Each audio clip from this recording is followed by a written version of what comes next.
그리스도인으로 살아가는 삶에 답이 없을 때가 굉장히 많습니다.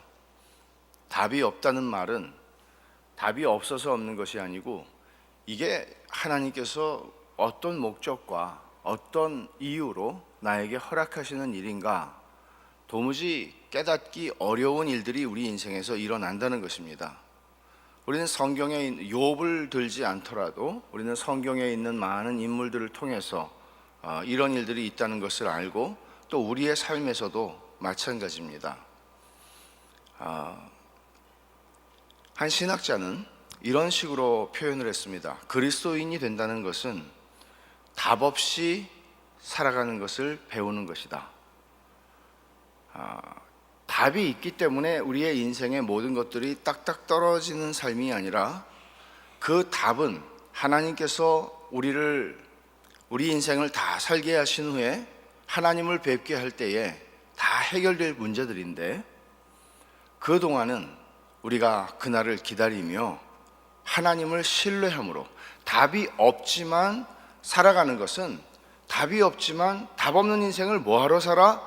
그러는 것이 아니라 답이 없지만 하나님께는 답이 있다는 것, 그리고 그 답은 하나님의 영광과 나의 유익을 위해서 하나님이 모든 일을 하신다는 것을 알고 우리는 하나님을 신뢰하고 이 인생의 길을 걸어가는 것입니다.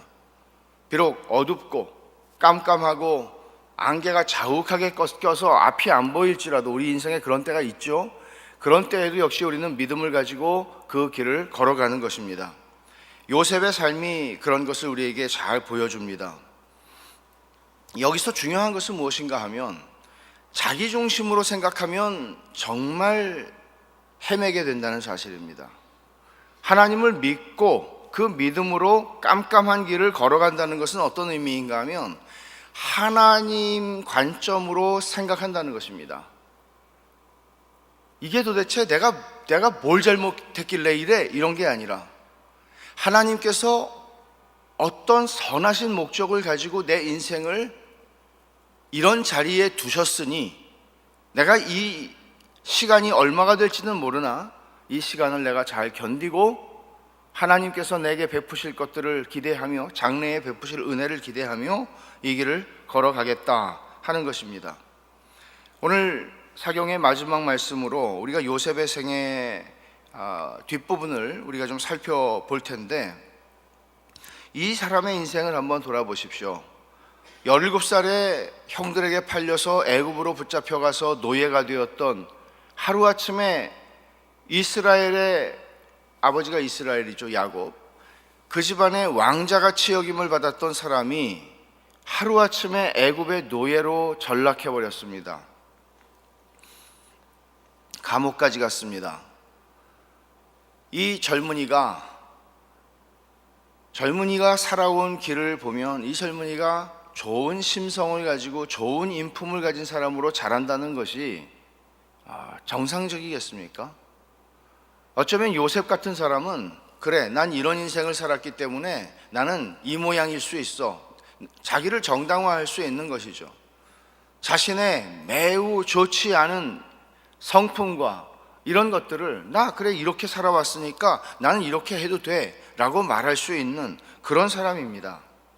그러나 많은 경우에 심리학이나 상담이나 이런 것들이 우리들에게 많은 도움이 되는 게 사실임에도 불구하고 때때로 모든 것들을 상처로 여기게 만들므로써 내가 아버지한테 받은 상처, 내가 누구한테 받은 상처, 내가 또 누구에게 받은 상처, 또 교인 중에 누가 나한테 준 상처, 이런 상처의 개념으로 모든 것들을 이해하게 되면 우리가 어떤 부분들은 상처가 아니라 죄인 부분이 있습니다. 죄는 내가 회개해야 할 문제이지 하나님 앞에, 상처는 전부 모든 것들을 나를 피해자로 만듭니다. 요셉을 보세요. 형들이 날 팔아서 그렇게 됐어, 내 인생은. 그리고 형 탓을 하면서 자기 인생을 그저 피해자로 자기를 만들어버리고 그 피해자로 살아가면서 나는 이 상처가 해결될 때까지는 아무것도 못해, 이렇게 말하지 않습니다. 요셉은 요셉 나름대로의 하나님 앞에서의 거룩한 삶을 살아가야 할 자기의 숙제가 있었습니다. 그리고 그 거룩한 삶을 살아가는 과정에서 보디발의 아내가 자신을 유혹했을 때 그는 그것을 뿌리치고 내가 이 하나님 앞에 어떻게 이 큰 죄를 범하겠는가 하고 그는 그것을 뿌리쳤던 사람입니다. 이 얘기는 무슨 얘기인가 하면 요셉에게는 그런 유혹이 없었다? 그런 얘기가 아니라 이와 같이 요셉도 우리와 동일하게 많은 유혹을 가지고 씨름을 했던 사람이라는 것입니다. 왜 이것뿐이겠습니까? 감옥으로 갔을 때 하나님, 내가 하나님께 순종해서 이렇게 했는데 하나님께서는 나를 감옥으로 보내시나요? 이게 도대체 뭡니까? 하고 그는 얼마든지 불평하고 원망할 만한 상황 가운데 있었다는 것이죠. 그러나 그가 망가지지 않을 수 있었던 것은, 이렇게 험한 인생을 살면서 망가지지 않고 살 수 있었던 것은, 우리가 이 오늘 본문과 그 이후에 요셉의 삶에서 노년에서 보듯이 그가 자신의 형들을 용서할 수 있는 힘은 어디서 나오며 그가 자신의 인생의 굴곡진 인생을 극복할 수 있었던 것은 무엇이며, 답 없는 인생이라면 진짜 답 없는 인생을 살았던 요셉이 어떻게 자신을 하나님 앞에서 지키고 은혜 받은 사람답게, 그러니까 그 속에 무슨 은혜가 있었겠습니까? 우리가 그냥 보면 그 공고한 인생 속에 30살까지 요셉이 총리가 되기 전에 그 인생에 무슨 은혜를 찾아볼 수 있겠습니까? 그러나 하나님의 은혜가 아니면 우리는 우리 자신을 지킬 길이 없습니다. 그래서 하나님의 주권적인 은혜가 내 삶을 지배한다는 것을 인식하는 것이 하나님 중심, 하나님 관점으로 내 인생을 보는 것입니다. 하나님의 주권적 은혜와 섭리가 내 삶 가운데 모든 사건과 내가 경험한 모든 일 속에 하나님의 주권적 섭리가 작동하고 있었다는 것입니다. 물론 지금도 마찬가지죠. 여러분은 하나님의 주권적인 은혜라는 말을 들으면 어떻습니까? 마음이 편안하십니까? 그래, 내가 하나님의 주권적인 은혜 속에 있지. 하나님의 주권적인 저주가 아닙니다. 하나님의 주권적인 진노가 아닙니다. 하나님의 주권적인 은혜 안에 내 삶이 있고 내 자녀들의 삶도 하나님의 주권적인 은혜 아래에 있다 하는 것을 아는 것보다 우리의 마음에 평강을 주는 것은, 예수 믿는 사람들의 마음에 이 불안하고 우리의 앞에 무슨 일을 겪을지 알지 못하는 이 불확실한 세상을 살아가는 우리들에게 우리의 모든 삶이 하나님의 주권적 은혜 안에 있다는 것을 아는 것은 정말 놀라운 평강을 가져다 줍니다. 결국 우리는 기도해야 하는 것이 하나님께서 이런 은혜, 주권적 은혜를 믿는 믿음을 내게 더하시옵소서 라고 하는 것입니다. 어제도 말씀드린 바와 같이 하나님의 은혜는 다함이 없고 그 은혜는 당신의 사랑하는 자녀들, 그 아들을 아끼지 아니하시고 모든 것을 내어주신 이가 그 아들과 함께 모든 것을 주시지 않을 리 없습니다. 그 은혜는 우리들에게 늘 주어져 있고 또 주어지고 있습니다. 이 아침에도, 그리고 오늘 오전에도, 오후에도 그럴 것입니다. 그러나 문제는 우리가 둔감하여 하나님의 은혜는 성령이 아니면 깨달을 수 없다고 고린도전서 2장에서 말씀합니다. 은혜가 아니면 영적인 일들 깨달을 수 없습니다. 성령이 우리로 하여금 은혜를 맛보게 하고 하나님께서 은혜로 주신 모든 것들은 영적으로야 분별이 가능합니다. 우리는 단순히 우리의 육적인 사고와 생각으로 우리에게 원하는 일들이 일어나고 내가 바라는 대로 일들이 풀려지게 될 때 하나님의 은혜야, 하나님은 선하시지 라고 그때 고백하는 것 좋습니다마는 그렇게 되지 않을 때에도 우리는 하나님의 주권적 은혜, 주권이라는 말은 무슨 뜻입니까? 하나님은 마음대로 행하실 수 있다는 것입니다. 하나님은 우리의 인생을 때로는 낮추기도 하시고 때로는 높이기도 하십니다. 하나님께서는 그럴 자유가 있으십니다. 그것은 하나님의 변덕스러움 때문이 아니라 하나님께서 놀랍게 우리를 향하신 당신이 우리의 인생을 향하여 디자인해 놓으신 그 길을 따라 우리를 가게 하시는 하나님의 주권적 섭리인 것입니다. 그래서 하나님은 우리의 인생을 당신의 주권을 따라 인도하시고 이끌어 가시고 우리에게 은혜를 적절하게 베푸십니다. 오늘 우리가 본 말씀은 요셉의 생애의 클라이맥스라고 할 수 있습니다. 요셉은 자기의 정체를 드러내지 않고 형들을 테스트하고 있었습니다. 그런데 오늘 요셉은 자기의 정체를 드디어 드러냅니다. 테스트를 더 이상 할 필요가 없어졌습니다. 형들의 그 진실성 입증이 됐습니다. 그리고 형들이 더 이상 자기의 형제를 팔아먹는, 이제 20년이 지났는데, 정확히 말하면 22년이 지났습니다. 아직도 5해가 더 흉년이 남아있다고 하니 22년이 지났습니다. 형들과 떨어진 지 22년 동안에 하나님께서는 아무 일도 하시지 않은 게 아니었습니다. 정말 이 형편없는 집안에 이 형편없는 형제들을 지난 20년 동안 하나님은 이 세월이라는 시간이라는 이 요소와 함께 하나님은 당신의 이 이스라엘의 조상들을 만들어가고 계셨던 것입니다. 더 이상 테스트가 필요 없었습니다. 이제 요셉이 더 이상 자기의 감정을 속일 수가 없었습니다. 그리고 나는 요셉이라 하고 형의 안부를 묻고 요셉이 하는 말을 보면 4절에 요셉이 형들에게 이르되 내게로 가까이 오소서. 여러분, 얼마나 섬뜩한 상황입니까? 인생에서 이런 일이 일어날 거라고 형들이 어떻게 생각조차 할 수 있었겠습니까? 자기들 앞에 애굽말을 쓰고 있던 애굽의 총리가 갑자기 자기들의 언어를 쓰면서 나 요셉입니다 형님들, 얼마나 섬뜩합니까? 그리고 요셉이 하는 말이 4절에 가까이 가니 이르되 나는 당신들의 아우 요셉이니, 여기까지만 했으면 좋은데 당신들이 애굽의 판자라 이렇게 얘기를 하니 이게 얼마나 무서운 얘기입니까? 우리는 죽었구나, 이렇게 생각할 게 뻔하지 않습니까? 22년이 지나서 공소시효도 다 지났거늘, 그러나 애굽은 지금 요셉은 애굽의 주권자입니다. 이제 우리는 죽었구나, 그런 생각을 했을 것이 당연합니다. 하지만 요셉은 놀랍게도 눈물을 흘리며, 어쩌면 이때 요셉이 크게 울었다고 이야기를 하는데 2절에 요셉이 큰 소리로 우니 애굽 사람에게 들리며 바로의 궁중에 들리더라. 모르겠어요.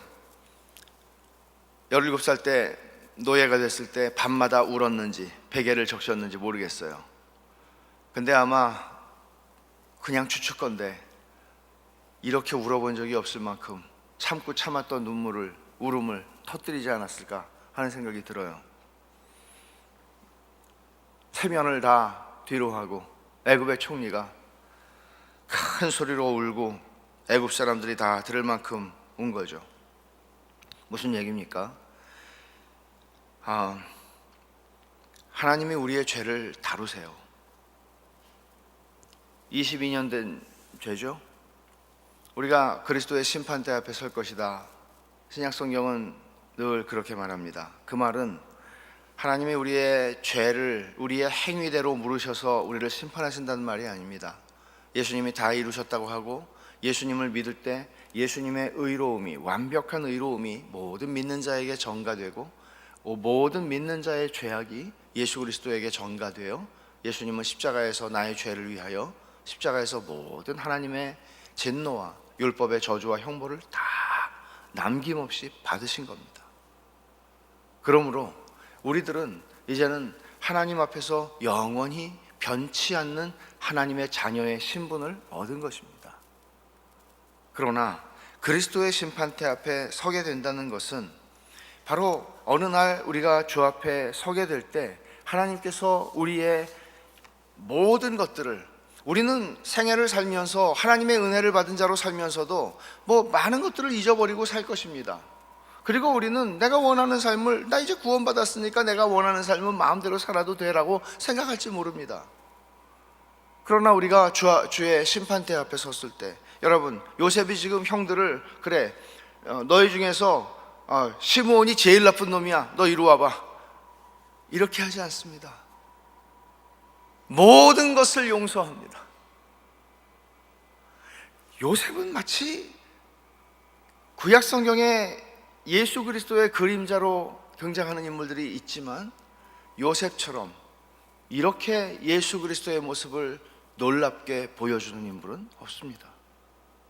그리스도의 심판대 앞에 섰을 때 나는 너희가 팔아넘긴 요셉이라고 말하는 것처럼 우리의 숨겨진 하나님 앞에 우리가 충성되지 못하고 하나님 앞에 신실하지 못하고 하나님에 대한 우리의 믿음을 배신하고 부인한, 하나님이 우리에게 큰 은혜, 과분한 은혜로 주신 것들을 감사하기보다는 그 작은 것 하나를 가지고 하나님께 원망하고 하나님을 불평했던 그 부끄러운, 베드로가 주님을 배신한 것처럼 내 목숨 하나 살겠다고 그런 것들을 주께서 드러내실지 모르겠습니다. 물론 다시 말하지만 우리를 지옥으로 보내시기 위해서가 아니라 하나님의 과분한 은혜를 더 깊이 깨닫게 하심일 것입니다. 요셉이, 당신들이 애굽에 판 요셉이요, 형들은 두려웠겠죠. 두려워했습니다. 실제로 애굽에 와서 살면서 아버지 야곱이 죽자 형들에게는 다시 두려움이 임했습니다. 아버지가 돌아가셨으니 이 동생이 우리를 이제는 죽일 것이다, 원수를 갚을 것이다. 두려웠습니다. 동생 덕분에 누리는 행복함이 있었지만, 애굽으로 모두가 이주해서 누리는 행복함이 있었지만 그들은 두려웠습니다. 한쪽 구석에서는 언제나 이 두려움이, 언제라도 우리 동생이 마음이 변하면 우리를 어떻게 할 것이라는 두려움이 있었습니다. 신앙생활을 하면서 이런 두려움 속에서 살아가는 거 아닙니다. 왜 두려웠습니까? 직접적으로 말하면 동생 요셉의 진심을 의심했기 때문이고, 사람이라는 것은 변할 수 있기 때문입니다. 그러나 우리가 하나님을 믿는다면, 하나님의 주권적인 은혜 가운데 우리의 인생이 놓여져 있다는 것, 하나님의 주권적 은혜 가운데 우리의 자녀들의 인생이 놓여져 있다는 것을 안다면, 하나님의 주권적인 은혜 안에 서머나교회가 있다는 것을 안다면, 서머나교회가 지난 60 몇 년입니까? 68년입니까? 7년입니다. 68년이 어떻게 되며 9년이 어떻게 되며 100년까지 어떻게 될지 우리는 모릅니다. 그러나 한 가지 아는 게 있습니다. 하나님의 주권적인 은혜 가운데 있습니다. 욥이 도무지 하나님을 발견할 수 없었습니다. 자신이 받는 고난 속에서 하나님을 찾을 수가 없었습니다. 그래서 그는 이렇게 말합니다. 앞으로 가도 뒤로 가도 옆으로 둘러봐도 하나님이 안 계신다. 그러나 내가 한 가지 아는 것은 내가 가는 길을 그가 아신다. 내 눈에는 안 보일 때가 많습니다, 하나님이. 그러나 그분이 내가 가는 길을 보고 계시고 알고 계시다는 이야기는 욥이 그 가녀린 믿음의 희망의 끈을 놓지 않았던 것을 그는 하나님의 주권적인 은혜를 붙잡고 있었다는 것으로 해석할 수 있는 것입니다. 하나님의 주권적인 은혜를 안다는 것은 하나님의 관점으로 모든 것들을 보는 것입니다. 오늘 요셉이 몇 마디 하는데, 요셉의 이 말들을 보면 하나님이 주어라는 사실을 보게 됩니다.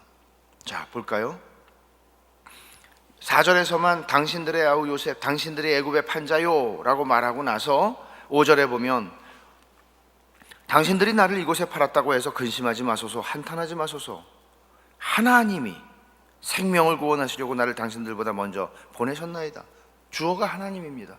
당신들이 나를 팔아서 내가 이렇게 고생을 했소 라고 말하지 않습니다. 하나님이, 당신들이 한 거 맞아요. 당신들이 한 거 맞지만 그 배후에서 하나님이 나를 먼저 이곳에 보내신 겁니다. 7절에 하나님이 큰 구원으로 당신들의 생명을 보존하고 당신들의 후손을 세상에 두시려고 나를 당신들보다 먼저 보내셨나니, 하나님입니다. 그러니 8절에 그런즉 나를 이리로 보낸 이는 당신들이 아니요 하나님이시라. 하나님이 나를 바로에게 아버지로 삼으시고 그 온 집의 주로 삼으시며 애굽 온 땅의 통치자로 삼으셨나이다. 여기에 요셉이 견디는 힘이 무엇이었는지를 보는 거예요. 하나님이 자기 인생의 주어일 뿐만 아니라 내 인생만이 아니라 형들의 인생에서도 하나님이 주어예요. 그러니까 형들이 나를 팔았어요. 형들이 못된 마음 먹고 나를 팔았어요. 그러나 요셉은 알아요. 하나님이 형들의 못된 마음을 허락하시고 그냥 허용하셨어요. 그걸 막으셨으면 내가 고생 안 했을 텐데 그걸 허용하셨어요. 그래, 너희들의 못된 마음을 해봐라. 그리고 요셉이 고생하게 됐어요. 그러나 요셉이 지금 발견하고 깨닫는 것은 무엇인가 하면 당신들이 나를 팔았지만, 그거 사실입니다. 그러나 당신들은 몰랐겠지만 내가 발견한 게 있습니다. 하나님이 당신들 뒤에서 나를 먼저 이곳에 보내신 겁니다. 하나님의 백성을 보존하기 위해서 나를 이곳에 보내신 겁니다. 요셉의 지난 22년의 삶을 통해서 요셉이 깨달은 것은 이런 그림이었습니다. 하나님이 그리는 큰 그림이었습니다. 요셉이 그전에는 형들 또는 아버지의 집안을 어떻게 할 것이라는 생각 못했습니다. 그러나 하나님은 그 일을 하셨죠. 그리고 그것을 보여주기 시작하셨습니다. 요셉에게 형들이 도착하여 등장함으로 말미암아 요셉이 하나님이 뭔가를 하시는구나 정말 보기 시작했습니다. 그리고는 하나님의 큰 그림을 보기 시작했어요. 뭐죠? 이 택하신 백성을 통해 하나님이 주실 메시아 구원자입니다. 큰 그림을 보기 시작했어요. 이 큰 그림을 보는 것은 하나님이 내 인생의 주어라는 것을 발견하는 겁니다. 그리고 나에게 못되게 한 사람이 있습니까? 인생에서 그 사람이 깨닫지 못할지 모르지만 그 사람의 뒤에서 행하신 분도 하나님이라는 것입니다. 이거를 알아야 안 망가집니다. 우리는 망가진다는 게 이런 거죠. 어떤 사람이 나한테 못되게 해요. 그럼 나도 똑같이 못되게 해요. 그렇게 하면 망가져요. 그래서 주님이 원수 갚지 마라. 원수 갚는 건 내게 있다 그랬어요. 하나님이 갚아주신대요. 최후의 심판이 있으니까 우리가 억울할 게 없어요. 하나님이 다 심판하실 거예요. 그럼 우리는 선을 행해야 돼요. 용서해야 돼요. 그럴 수 있는 힘은 용서해야지 이를 악문다고 용서가 되지 않아요. 용서하는 것은 하나님이 내 인생의 주어가 되시고 나를 어떻게 한 사람들의 인생에서도 그들은 모를지 모르지만 그들의 인생을 움직인 분도 하나님이라는 것, 이게 하나님의 주권적 은혜를 아는 것이에요. 그렇게 하면 우리들은 상상할 수 없는, 용서할 수 있는 능력이 내 안에서 나오는 것을 경험하는 거예요. 용서는 내 실력이 아니에요. 은혜예요. 내가 하는 게 아니에요. 하나님이 내 안에서, 하나님이 주어가 돼서 하시는 것이에요. 여러분, 이거를 하나님은 당신의 백성들의 인생에서 하게 하세요. 이 속에서 정말 이 형들에게 갚아주어야 직성이 풀릴 것 같은 이런 상황에서 요셉이 한 것은 기가 막힌 용서입니다. 그리스도인들은 그래서 어떤 사람과, 그리스도인이라고 문제가 안 터지는 거 아니죠? 관계 속에서 문제가 터집니다. 그러나 우리는 거의 습관적으로 이렇게 생각하는 것이 믿음으로 우리의 그 문제들을 바라보는 방식인데, 삼자로 생각하는 것입니다. 왜 우리가 어떤 문제가 터지면 삼자 대면해 그럴 때 있죠. 삼자 대면은 언제나 하나님과 해야 됩니다. 하나님 앞에서 하는 것입니다. 그래서 어떤 사람들이 우리에게 해를 가할지라도 우리는 하나님께서 왜 이 일을 내 삶 속에, 그리고 저분의 삶 속에서 허락하시는 것일까? 왜 이런 일들이 일어나서 나를 힘들게 하는 일이지만 왜 하나님께서 이런 일을 저 사람에게나 나에게 주시는 것일까?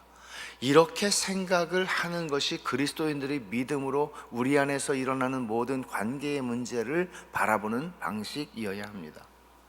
그럴 때 우리들은 사람을 미워하지 않을 수 있는 힘을 가지고, 미워하는 것은 살인하는 것이라 말씀하셨습니다. 그리고 우리에게 어떤 해를 가한 것에 대하여 원수를 갚지 않고 용서할 수 있는 힘을 가집니다. 여러분, 용서할 일 없는 사람이 세상에 없습니다. 그리고 우리는 종종 잊어버리지만 용서받을 일을 하지 않은 사람도 없습니다. 우린 사람이기에 연약하고 종종 실수하고 넘어집니다. 그러나 그런 속에서 하나님의 주권적 은혜가 내 삶 속에 과분함을 아는 사람들은 이런 살얼음판을 걷는 것 같은 불안하고 불완전하고 부족함이 한없고 변덕스러운 나와 비슷한 사람들을 대하며 살아갈 때, 하나님 앞에서만이 아닙니다. 신앙은 하나님께서 받은 은혜가 하나님께 대하여 돌아가는 것뿐만 아니라 신앙은 하나님께서 내게 베푸신 은혜가 내 주변에 그 사람이 누구든지 내게 선을 베푸는 사람, 당연하죠. 이방인도 그렇게 한다고 그랬습니다. 그러나 나에게 선을 베풀지 않고 도리어 나를 힘들게 하는 사람이 있어도 그 속에서도 그 사람에게 하나님의 내게 베푸신 주의 은혜의 과분함은 흘러가는 것입니다. 흘러갈 때 우리는 다시 한번 저 사람도 하나님의 은혜를 경험할 수 있겠지만 더 중요한 것은 내가 하나님의 은혜를 흘려보낼 때 하나님의 그 과분한 은혜는 내게 더욱 넘치도록 경험되는 것입니다. 여러분, 여러분의 인생을 다 살고 주께서 오라 하실 때 우리는 저항할 수 없고 가야 합니다. 그때 여러분을 사랑하는 여러분의 자녀들 혹은 배우자 혹은 여러분을 너무나 잘 알고 있는 여러분의 친구들이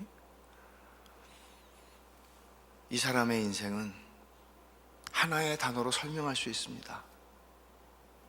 그것은 은혜, 하나님의 과분한 은혜입니다. 이렇게 설명할 수 있는 삶을 사십시오. 저는 그게 제 인생의 포기할 수 없는 꿈이고 목표입니다. 누군가 나에게 이 사람은 훌륭한 목사였다? 아니요. 이 사람은 훌륭한 말씀의 종이었다? 아니요. 이 사람을 설명할 수 있는 것은 하나님이 이분에게 부어주신 과분하고도 넘치는 은혜였습니다. 이 사람의 삶을 생각할 때마다 하나님의 과분한 은혜를 생각합니다. 이것이 우리가 주 앞에 서는 날 우리의 사랑하는 남겨진 사람들에게 줄 수 있는 마지막 그리고 가장 내 인생에서 가장 강력한 설교이고 메시지인 것입니다. 여러분, 우리는 의인의 피는 죽어서도 말합니다. 무엇을 바랍니까? 유산을 많이 남겨주렵니까? 무엇을 하시겠습니까? 하나님의 은혜의 메시지로 우리의 인생을 마칠 수 있다면 기가 막히게 잘 산 인생입니다. 비록 요셉처럼 고생할 수 있습니다. 이런 인생이 하나님의 주권적 은혜가 만들어내는 인생입니다. 기도하십시다.